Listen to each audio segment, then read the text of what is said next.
Hello, my name is Dr. John Galliano, and I'm welcoming you to our Unit 4 Collaborate Live session for CYB 4304, Cybersecurity Law and Policy. So as we approach the halfway in the course, I wanted to introduce myself, give you a little bit about my background. First of all, I am a U.S. military veteran. I have a long association with the federal government. In fact, I've spent my entire career working inside and outside of various federal organizations, including the U.S. Air Force, the U.S. Army, the Defense Information Systems Agency, and now U.S. Cybercom and the National Security Agency. I hold many certifications. Quite frankly, I lost count when I hit about 25. I've put some of the more relevant ones on the screen here for your review today. And then I've also included some of the many things I've done as a cybersecurity professional, kind of getting my start in IT. And then just to note, I am a grandfather of 5, and I love doing all things geekdom, including even Raspberry Pis. And so with that, let's go to our agenda. So this evening, what I have on tap for you is I want to talk to you about cybersecurity maturity models in the context of frameworks. I'm going to go into one framework in particular, the NIST Cybersecurity Framework, because I feel that that's probably the most relevant framework for you in this course. And it's an easy enough framework to understand, and yet broad enough and encompassing enough to embrace nearly any scenario you may come up with for the research paper. And then we'll kind of briefly wrap things up once we get through the CSF. So let's start with an overview. So, cybersecurity maturity models, that's a mouthful, but they really kind of have 4 or 5 major things that they're attempting to accomplish. So the first is, maturity models kind of serve as a repository for best practices in the cybersecurity realm. And so one of the ways that you can measure maturity of a cybersecurity organization or the cybersecurity of an organization is by seeing how compliant they are and how well they've implemented industry best practices. Models are developed by a collaboration of experts from diverse backgrounds. It's not at all uncommon for a framework or maturity model to arise out of academic circles or government agencies, and the NIST, the National Institute of Security Standards, certainly is one that fits that bill in the United States. There are many around the world, though.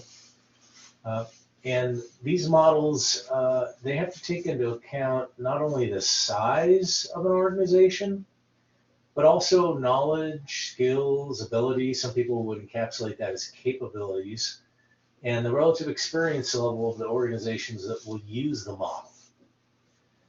And lastly, cybersecurity maturity models always take a life cycle approach and an approach that embraces continuous improvement to cybersecurity.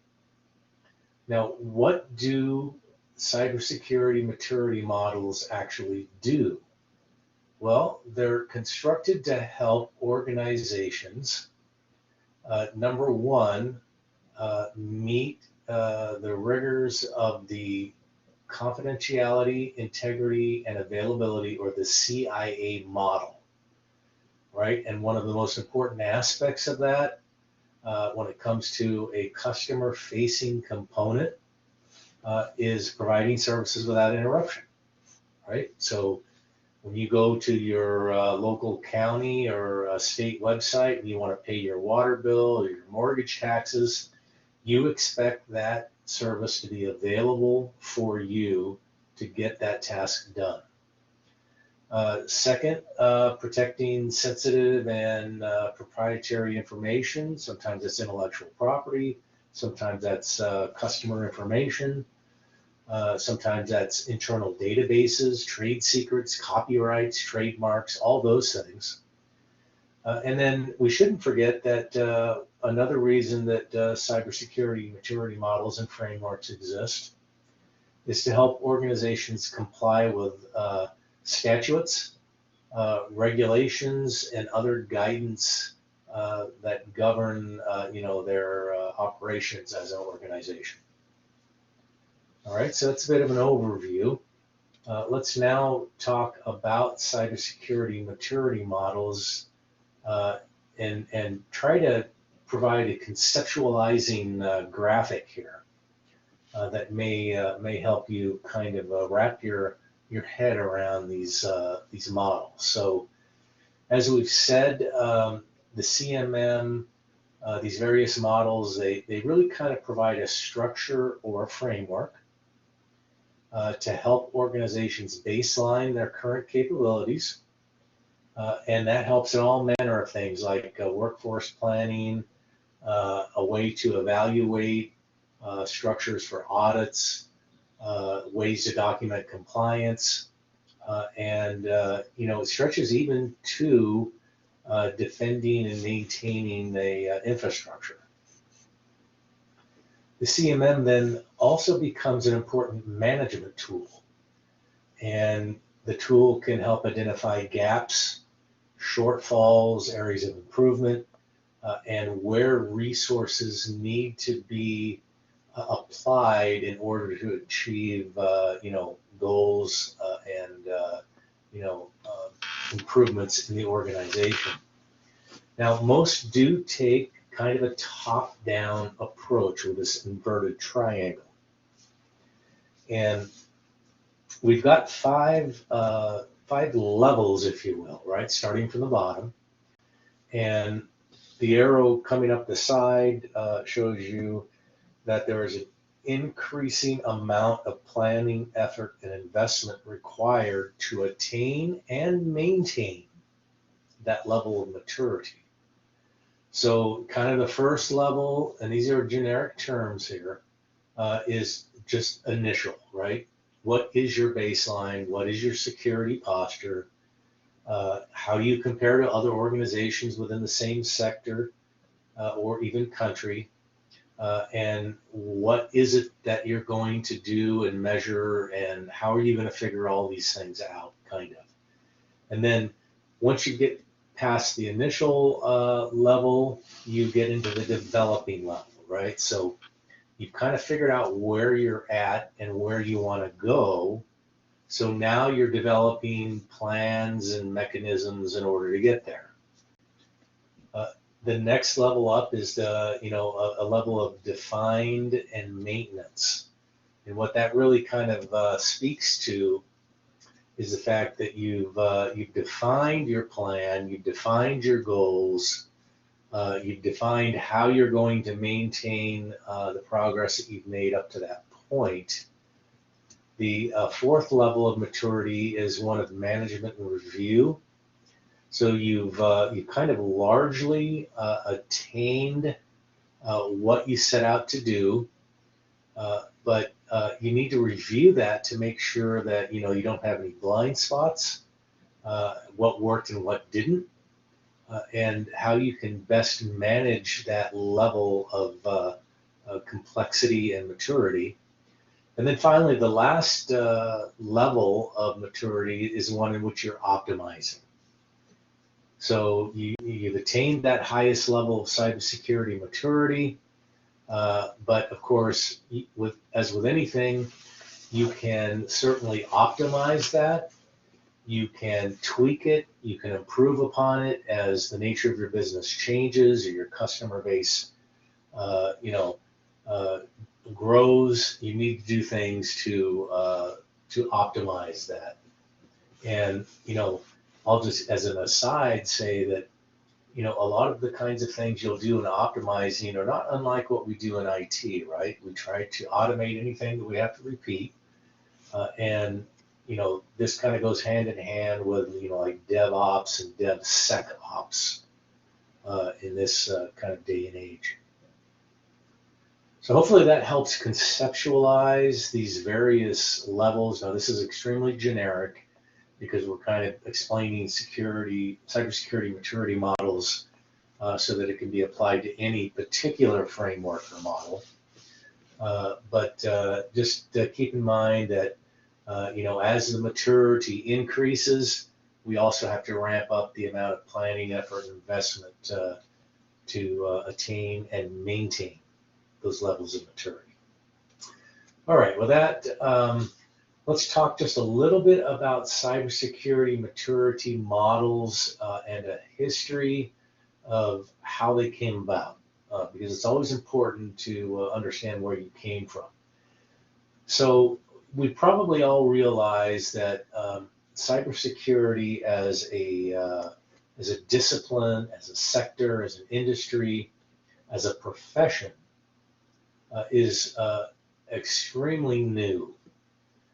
If we compare it to other traditional professions or disciplines like construction or medicine or law, these are things that have been established for literally centuries, and they've had lots of time to mature as a profession. Cybersecurity, on the other hand, we're talking, depending upon your definition, 10, 15, maybe 20 years. Not a great deal of time. And we kind of grew out of traditional information technology and information security. And so it is good to look back. So if we go back into the mid-'80s, we first saw the rise of the capabilities maturity model as a way of measuring the maturity of an industry or an organization or a profession. And then, in that first 20 years, we got to, defining what those models look like, why they were important. And then came the hard work of integration, right? Integration is always the hard part. And then in another 6 years, 2012, by this time, cybersecurity had been around for a few years, definitely in its infancy, but we realized that we needed to apply the capability maturity model specifically to cybersecurity. And that's when we first became aware of the C2M2, as it was known at that time. You don't see that too much anymore, but the cybersecurity capability maturity model. And then in 2013 was the first iteration of the NIST, National Institute of Standards and Technology, Cybersecurity Framework, or the CSF. And then in 2020 came the Cybersecurity Maturity Model Certification, or the CMCC.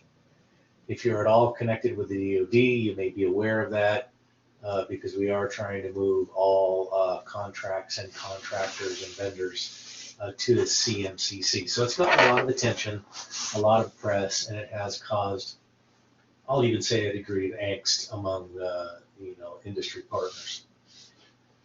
All right, so continuing along, probably the next logical question we would want to answer is, well, why do we need a cybersecurity maturity model? And that's a fair question. So I've kind of given you this cycle off to the left here, and these are some of the things that a CMM should help your organization achieve. And probably number one is in providing a current security posture. Now I want you to think about that for a second and let it sink in. What is security posture? How do you define security posture? What does security posture mean to your senior leadership? Now, if you asked any 10 cybersecurity professionals, you would probably get a variety of answers when it comes to security posture. But in a nutshell, security posture is simply a snapshot of how your organization's security can be measured against a defined set of metrics. Now, those metrics are going to be different for each organization, but that's why it's important to have a framework, right? Many of us are familiar with NIST 800 TAC 53 and those hundreds of security controls. So, if one of the things that is important to your organization is access control, well, a very common approach to security posture is to use a stoplight. If you don't know what stoplight is, that's the green, yellow, red that you're familiar with in a traffic light. But we adapt that to give a quick heads-up glance of security posture. And so for access control, we may rate that as red, yellow, or green. And we probably also will use arrows. So maybe we're yellow, but we use an up-facing arrow to indicate that we're improving in that area. And our assessment would be based upon the controls dealing with access control. So do we have multi-factor authentication deployed? Are we disabling accounts when employees leave the organization? Are we auditing accounts on some regularity? Things of this nature, right? And if the answer to all those is yes, we're doing all of those, then we probably are at least yellow, if not green. And then we'll do that across the whole range of control families, 18 or 20 of them. And we'll kind of encapsulate that into a single rating or indicator for senior leadership to understand where our security posture is, at any given moment. Now, another purpose or another part of this life cycle is to benchmark across industry. How do we compare to others? How do we compare to those organizations that have been audited and rated to be very good at their cybersecurity? Obviously, we want to optimize our security investments, right? A lot of pressure in organizations to provide security budgets because, as you probably are aware, organizations see security not as a profit center, but as a cost center.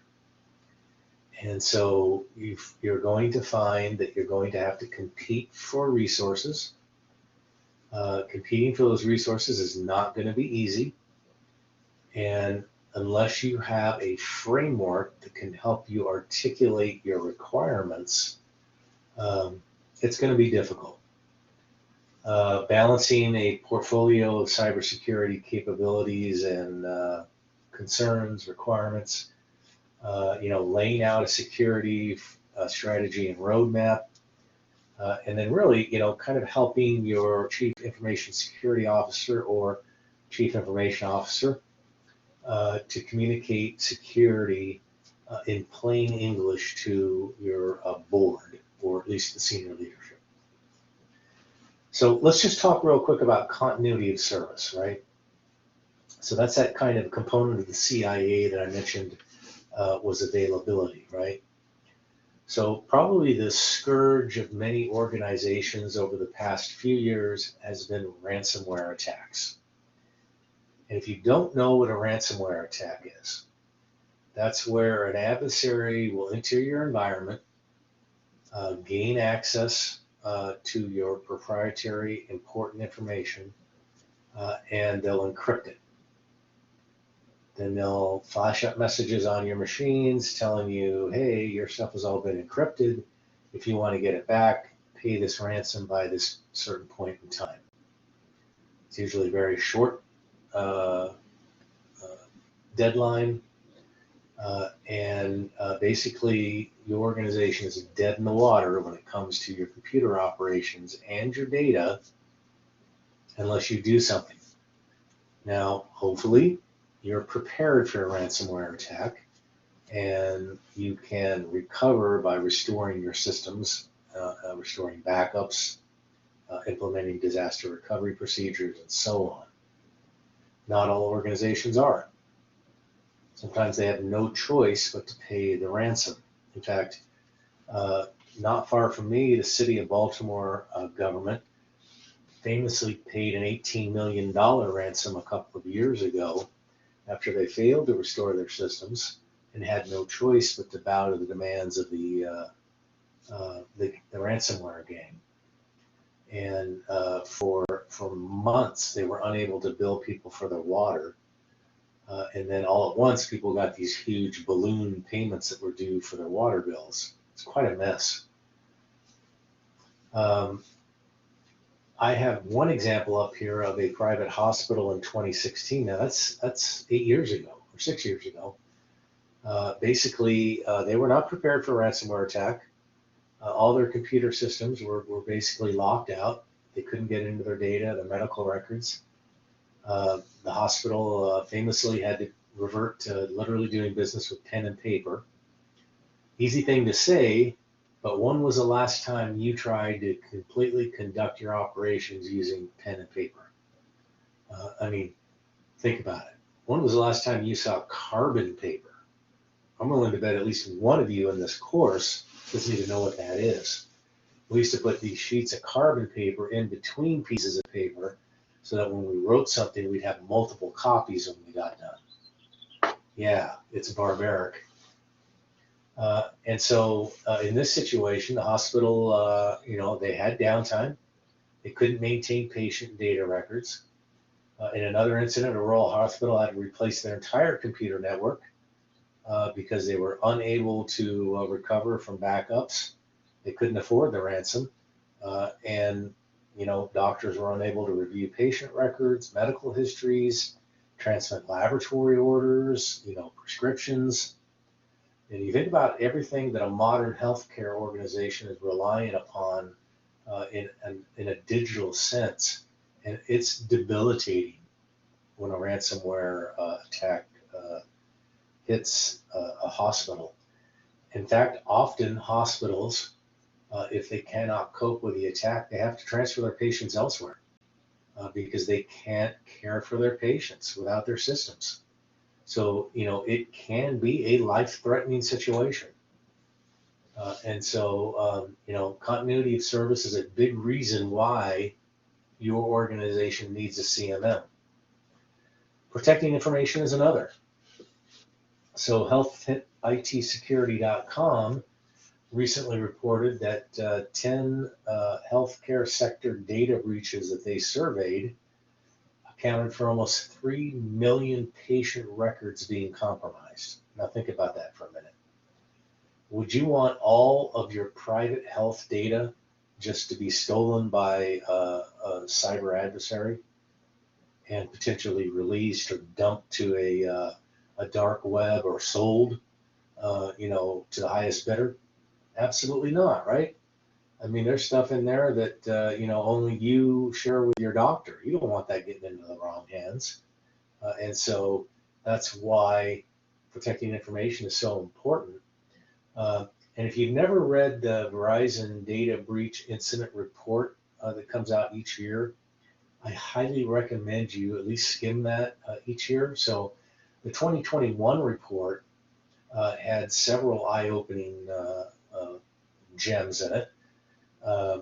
The fact that the health sector was suffering data breaches at a rate that was 71% higher than in 2019. That half of these data breaches were facilitated by insiders. That the majority of data stolen was personal medical information. And then finally that, the top security control recommended was security awareness training. So if you think about those things, those are all things that a cybersecurity maturity model could help you with. And so, there's reason number 2 why you might want to CMM is you have to protect information. Now, I didn't even touch on the fact that if you fail to do so, the fiduciary consequences could be quite extensive. They can result in very high fines, Under HIPAA, you can actually be jailed for not exercising due diligence. So it's not anything to joke around about. And then finally, the other thing I'll kind of throw out there is you need a CMM in order to comply with laws and regulations. All right. Now, I've listed out several that you've already begun to learn about in this course. Obviously, HIPAA is, at the very top of that list, but there's also high tech. There's GLBA, there's the PCI, there's the Federal Privacy Act of 1974, FISMA, and probably the most recent one being the California Consumer Privacy Act, which is a lot like the GDPR, the European General Data Protection Act. Now, in some cases, these are statutes, meaning laws. In fact, all of them except for the PCI DSS, which is actually a voluntary private consortium of organizations that basically police their own in terms of processing credit cards and how that information is retained and protected. All right, so 3 great reasons to implement a CMM. So let's talk about this cycle. Now, you may have seen this before. This is kind of rooted all the way back in W. Edwards Deming's famous Plan, Do, Act cycle. Over the years, we've expanded it to Plan, Do, Check, Act. But in the context of this talk here this evening, we want to plan, and we do that by first selecting a model or framework. That's kind of the first step. Then we identify a way to assess, and we conduct a security assessment. And that kind of helps us get to that initial phase, if you remember the inverted triangle. And then we can transition into do. And this is where, with our assessment in hand, we're going to say, okay, we had these gaps and shortfalls. How do we mitigate them? And we do that by implementing security controls that are aligned with our framework. We develop policies, we conduct training, and we do more assessments.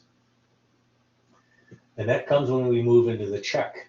So we've planned, we know where we are, we've mitigated through the do. Now we need to say, how effective has our do been?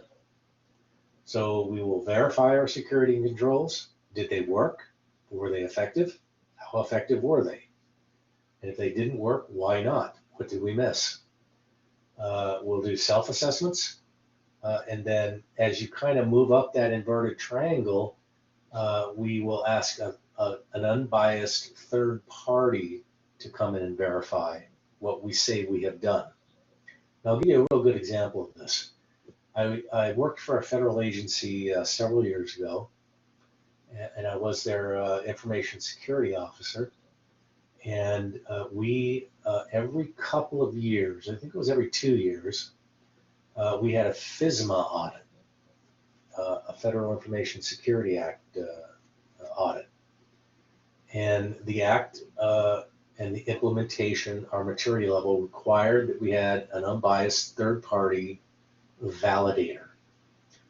And so the way that this was done in this organization is the Office of the Inspector General would contract with an auditing firm. I remember the last year that we did it, it was Deloitte and Touche. And so they had a team of auditors, there were 6 of them. And in addition to that team, the Office of the Inspector General hired a professional pen tester. And then there were a couple of IG reps. And they descended upon the organization, and for 2 weeks, they validated every single security control, everything that we said we did. They interviewed people. I literally got nothing done for that whole 2 weeks except take care of this team, feed them information, answer questions, and so forth. They started by doing an in-brief with our senior executive service executive. If you're not familiar with that term, SES is a flag officer equivalent in the military, so basically equivalent to a general. And they briefed that person on everything they were going to do, what they were going to look at, and that they would have an outbrief followed by a full report that would be made available to the secretary of the agency within 90 days. And then so we rolled up our sleeves, and then we went to work. At the end of that process, they did do the outbrief like they promised, and they basically had the results, right? And if you want to look at it as a kind of a report card, they assessed our security posture, they assessed our maturity level, and they put that in plain language terms for our executive. Now, this agency was at a fairly high level of maturity, and in fact, one of the major areas that executive was rated on in his performance rating was the outcome of the FISMA audit. So you better believe it that the stakes were high. The executive knew that this was important. He had been involved in ensuring that I was doing my job and preparing adequately for the audit, and that our organization was meeting the cybersecurity compliance statutes and regulations, and was very interested in the outcome. And then finally, after that, then comes the ACT portion of this cycle. And so that's where we develop lessons learned. That's where we reestablish our baselines. That's where we make needed adjustments. And then we enter that cycle again. So how are we going to improve? How are we going to reach the next level in the model? How are we going to assess? We're going to do the assessment, and it's wash, rinse, repeat. And like I say, with that organization I was affiliated with, it was kind of on a 2-year cycle, right? So in the odd years where we didn't have the full up, we were doing the whole thing again, but we called it a self-assessment. All right. So let's talk about the major frameworks that are out there today. So they are the C2N2. I mentioned that earlier. That first kind of hit the streets in 2012. It's been updated twice since then. It was largely an industry-led effort, but notably did have inputs from the Department of Energy and the Department of Homeland Security. And like many of these models, it's about the best practices, right? The second, the one that I'm personally probably the most familiar with, is the NIST Cybersecurity Framework. That was first published in 2014. It's been updated several times since then. It obviously is a NIST project or effort. It was mandated by the Cybersecurity Enhancement Act that President Obama signed into law in 2014. And one of the things it does is it derives its authority and the security controls to be implemented from 853, which does have a good emphasis on privacy. And it is very, very tied to risk management, which is an important concept. And then probably the most recent maturity model is the DoD Cybersecurity Maturity Model. And this results in a certification for vendors and partners. And if you remember the SolarWinds supply chain breach, a very devastating security breach, we probably still don't know the ramifications of that breach even now. But a modern cybersecurity organization is a complex animal, and when you take into account supply chains and partnerships, there are just a lot of moving pieces, And you may have the best cybersecurity posture in the world, but if that vendor you allow to make a remote connection to update a server is not compliant, then it's kind of the old weakest link in the chain analogy there. So the DoD came up with the CMM certification. They did go out with a group of stakeholders when they put it together, and is largely based on NIST 800-171. You can review that at your leisure. And really it's geared at any organization that's part of the industrial base for the Department of Defense. Okay, so with that, let's move to a little bit deeper dive on the NIST cybersecurity framework. So there's this notion of the 5 core functions. And looking down the left side of the table, you can see those are identify, protect, detect, respond, and recover. Now those sound a lot like the traditional incident response approach.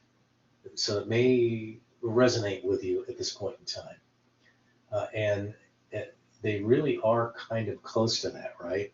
So those kind of are the core functions in this framework. And then each of those core functions has various categories that are aligned to the functions. And if you look closely at those, you may see that those categories closely align with the 853 security control families. So you see this stuff is all very interrelated. And once you understand that, it'll help you make sense of it. So let's press on here. There's also this notion of domains. And so if we look at 10 domains, number 1 through 10 there, you can see that there are things like risk management, asset identification, IDAM, threat and vulnerability management, situational awareness, information sharing, incident response, vendor security management, workforce management, and program management. Those are 10 extremely important domains. And you may recognize that those are very close to the 8 domains in the CISP certification that I'm sure some of you have. Now, each of these 10 domains is organized by objectives. So if we looked at the risk management domain, we would see the following 3 objectives there. Manage risk, establish a risk management strategy, and then the management practices to deal with risk. So it's very logical. It's very laid out, and that's one of the real strong points about a framework. So let's look at the tiers then. So we saw the inverted triangle before. The NIST cybersecurity framework uses 4 tiers. And we'll start from the top and go down. So tier 4 is the adaptive level. And that's where you have a full-up risk management process. You can use that process along with lessons learned to establish predictive indicators. Your risk management is integrated into your cybersecurity program, and you're at the highest level of maturity when you achieve those objectives. Tier 3 is you've reached a level where you're repeatable in your processes, right? So you do have formal risk management policies and practices. I should say practices that are established as policies. You have integrated your risk management into your cybersecurity program, and it's an organization-wide approach, not just a best practice in one department or section. You have external participation from these third-party auditors and other outside agencies. And then going to level 2, you're at least risk-informed. So your risk management process has been approved by management, but may not yet be established organization-wide. As far as integration goes, most employees will be aware of it, but again, you don't have structure implemented. And as far as external participation goes, you likely understand your role in the sector or the industry, but you may not understand dependencies and those second and third order effects. Tier 1 is partial. So you've not formalized any risk management practices. You've not integrated, or you've done so to such a limited degree that most are not aware of cybersecurity risk. And you really don't have much external partner involvement. So those are the 4 tiers of NIST. And then let's just revisit this area of control families quickly, because I don't want to gloss over that. So if you kind of scan down these 2 columns, I would be curious if anyone felt that these weren't important areas for a cybersecurity program to address. Access control, who you're letting into your environment and onto your network, absolutely important, right? Knowing your assets, what you have in your environment, what your network looks like, and who's using those assets, again, critical. Awareness and training, we saw that on that survey with healthcare organizations that have been impacted by ransomware. You've got to leverage your resources to train your people.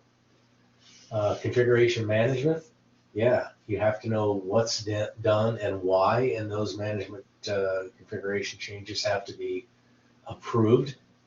IDAM, yep. How do you identify someone, and how do you how do you prove that they are who they say they are before you let them into your environment?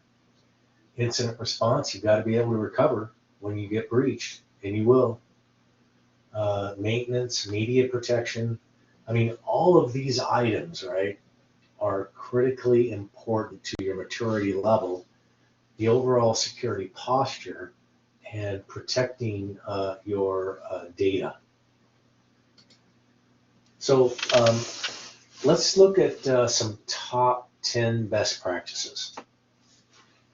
So these best practices I gleaned from Health and Human Services, and for them, they feel the top 10 best practices that they achieved as an organization were, protecting their email systems, protecting their endpoints, managing access, preventing data exfiltration, managing assets, managing their network, their vulnerability management program, their incident response, securing their medical devices, and just overall their cybersecurity policies.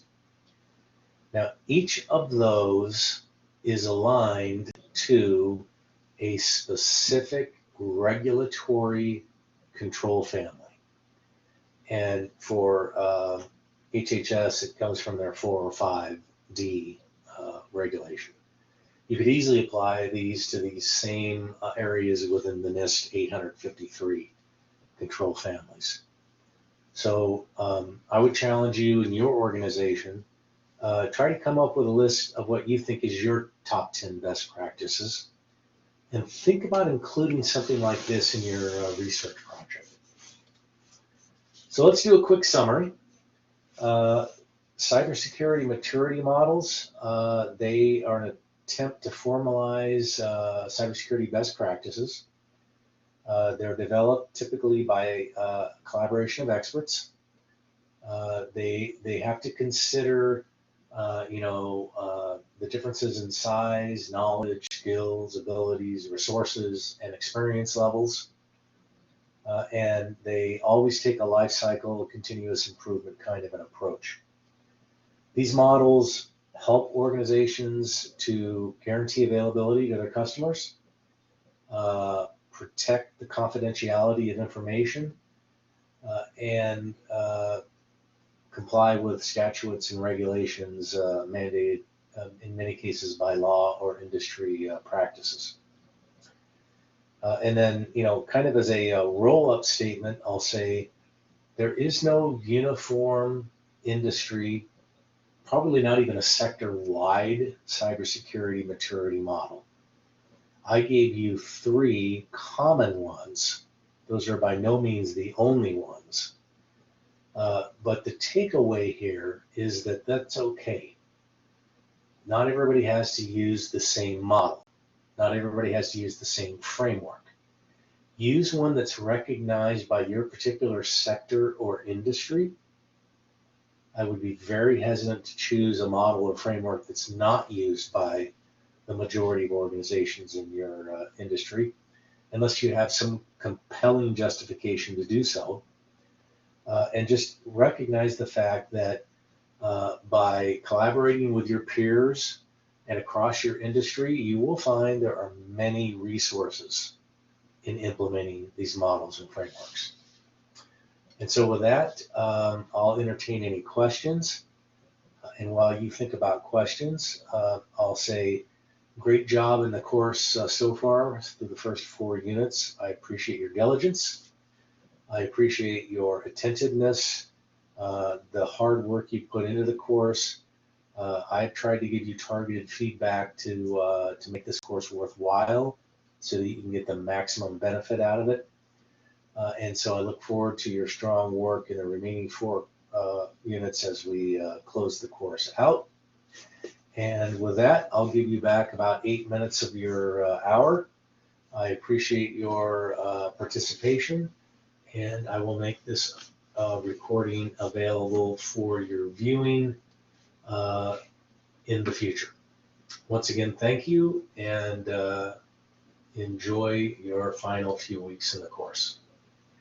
Thank you, and